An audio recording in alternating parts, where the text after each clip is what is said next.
প্রতিটা আর্টিস্টই চায় তাদের এরকম কালার প্যালেট থাকুক। যদি তুমি একজন আর্টিস্ট হয়ে থাকো তাহলে তোমারও অবশ্যই কালার প্যালেট প্রয়োজন, রাইট? তো আজকের ভিডিওতে আমরা একটা কালার প্যালেট বানাবো, তাও কার্ডবোর্ড দিয়ে, অনেক ইজি ওয়েতে। ভিডিও শুরুর আগে একটা কথা বলে রাখি, আমি ইউটিউবে অনেক ভিডিও দেখে ইন্সপায়ার্ড হয়ে আজ এই কালার প্যালেটটা বানাই, so don't say it's copy, ওকে?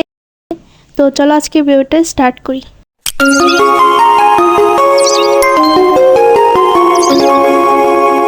আসসালামু আলাইকুম সবাইকে, সবাই কেমন আছেন? আশা করি সবাই ভালো আছেন। আল্লাহর রহমতে আমিও ভালো আছি। কালার প্যালেটটা ফার্স্টে বানানোর জন্য একটা পেজে আমরা কালার প্যালেটের শেপ অনুযায়ী কাট করে নিব। কিভাবে কালার প্যালেটটা আপনারা আর্ট করবেন সেটাও আমি ভিডিওতে দেখিয়ে দিচ্ছি। দেখানো প্রসেস অনুযায়ী আপনারা কালার প্যালেটটা খুব ইজিলি ড্র করে নিতে পারবেন।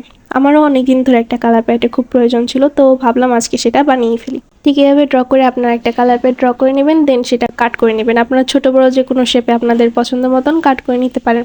তো এর জন্য প্রয়োজন ফার্স্টে হচ্ছে কার্ডবোর্ড। আপনারা যত শক্ত কার্ডবোর্ড নেবেন আপনাদের কালার প্যালেটটা ততটাই মজবুত হবে। যদিও এখানে আমরা 3টা লেয়ার ইউজ করব কার্ডবোর্ডের, তো সেখানে সমস্যা নেই, আপনাদের হাতে যে কার্ডবোর্ড আছে সেটাই আপনারা ইউজ করতে পারবেন। তো আমি যেটা কাট করে নিয়েছিলাম কালার প্যালেটের শেপ অনুযায়ী কাট করে নিব। তো এখানে আমি দেখতেছিলাম যেটা আসলে আমার জন্য কমফোর্টেবল হচ্ছে কিনা।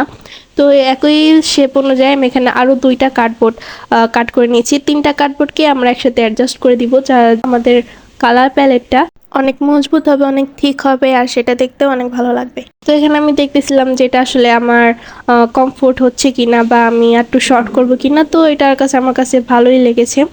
3টা কার্ডবোর্ডকে আমরা এখানে হচ্ছে ফেভিকলের এমআর আঠা দিয়ে আমি এখানে অ্যাডজাস্ট করে নিচ্ছি। আপনাদের হাতের কাছে যে আঠা আছে আপনারা সেটা দিয়ে অ্যাপ্লাই করতে পারবেন। আসলে এখন দোকানে কালার প্যালেটগুলোর যে দাম আর অনলাইনেও এগুলোর যে দাম, তার থেকে আমার মনে হয় ঘরে অল্প খরচে আমরা নিজেরা তৈরি করতে পারি, তাই আমাদের টাকাও সাশ্রয় হবে আর আমাদের একটু নতুন কিছু শেখারও একটা অভিজ্ঞতা হবে।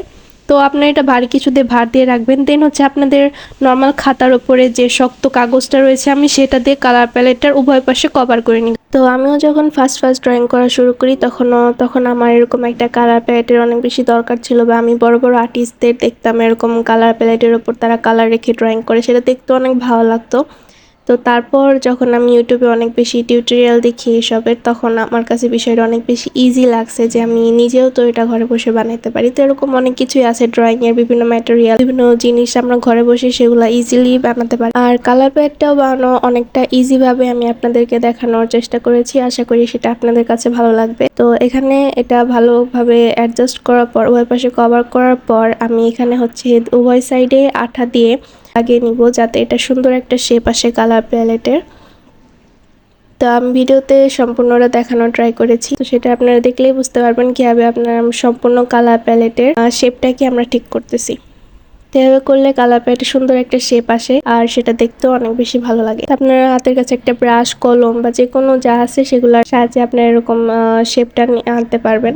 তো এখানে ব্রাশের মাধ্যমে একটা ভালো শেপ আনতেছিলাম। আর এই কালার প্যালেটটার হচ্ছে লাস্ট যে ধাপটা সেটা হচ্ছে একটা ট্রান্সপারেন্ট ফাইল।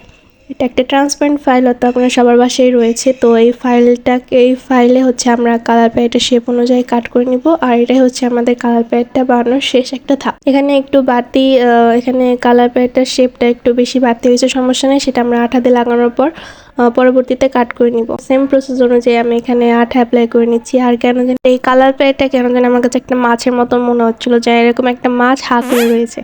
আপনার কাছে কিরকম লাগতেছে নাকি অবশ্যই জানাবেন। তো আমি এখানে সব জায়গায় হচ্ছে আঠা অ্যাপ্লাই করে নিচ্ছি। দেন হচ্ছে এখানে ট্রান্সপারেন্ট যে শিটটাকে আমরা কালার প্যালেটের শেপ অনুযায়ী কাট করেছি সেটা এটার উপরে আমরা বসিয়ে দিব। তো এখানে আঠাটা নিয়ে আপনারা কনফিউজড হতে পারেন যে আসলে আঠা অ্যাপ্লাই করার পর কীরকম থাকবে নাকি, কিন্তু না, আঠাটা শুকিয়ে যাওয়ার পর একদম এটার কালারের সাথে মিশে যাবে, মানে বোঝা যাবে না সেখানে আঠা অ্যাপ্লাই করা হয়েছে।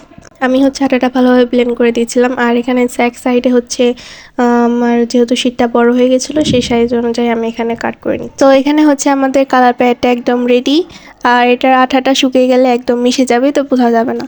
তো চলো এখন এটার উপরে কালার অ্যাপ্লাই করে দেখি এটা কেমন প্রিপেয়ার হলো। তো কী কালার অ্যাপ্লাই করা যায়, অরেঞ্জ কালারটা অ্যাপ্লাই করি।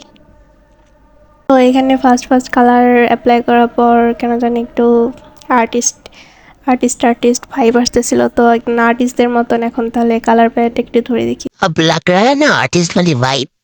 তো এখানে কালার প্যালেটটা আমি কিভাবে ধরবো সেটা বুঝতে পারতেছিলাম না, পরে নেটে দেখে বুঝলাম যে কালার প্যালেটটা ধরার আসল নিয়মটা হচ্ছে এরকম। বাট আমার কাছে তো ওইরকমভাবে ধরে এটাকে কমফোর্টেবল বেশি ফিল হচ্ছিল, তো এর জন্য আমি এভাবেই ধরে এটা ইউজ করবো।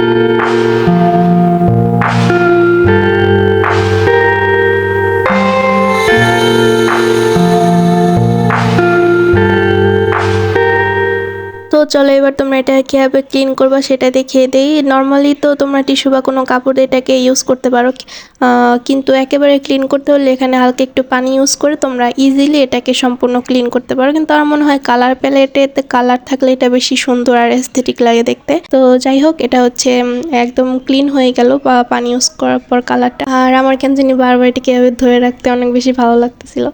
তো যাই হোক, আমি অনেক ইজিভাবে কালার প্যালেটটা বানানোটা আপনাদের কাছে দেখিয়েছি। যতটা ইজিভাবে দেখালে আপনারা ইজিলি এটা বাসায় বানাতে পারবেন। তো এটার আশেপাশে সম্পূর্ণটা আমি ডিটেলসে দেখিয়ে দিচ্ছি যে কেমন হয়েছে। আর এখানে কালারটা ঠিক এরকম হয়ে যাবে শুকানোর পর। যেহেতু আমি ভিডিও মেক করতেছি তাই সাথে সাথে আপনাদেরকে দেখিয়েছি। তো আমার ভিডিওটা আজকে এখানেই শেষ। আমার ভিডিওটা আপনার কাছে কেমন লেগেছে অবশ্যই জানাবেন। সবাই সুস্থ থাকবেন, ভালো থাকবেন। আল্লাহ হাফেজ।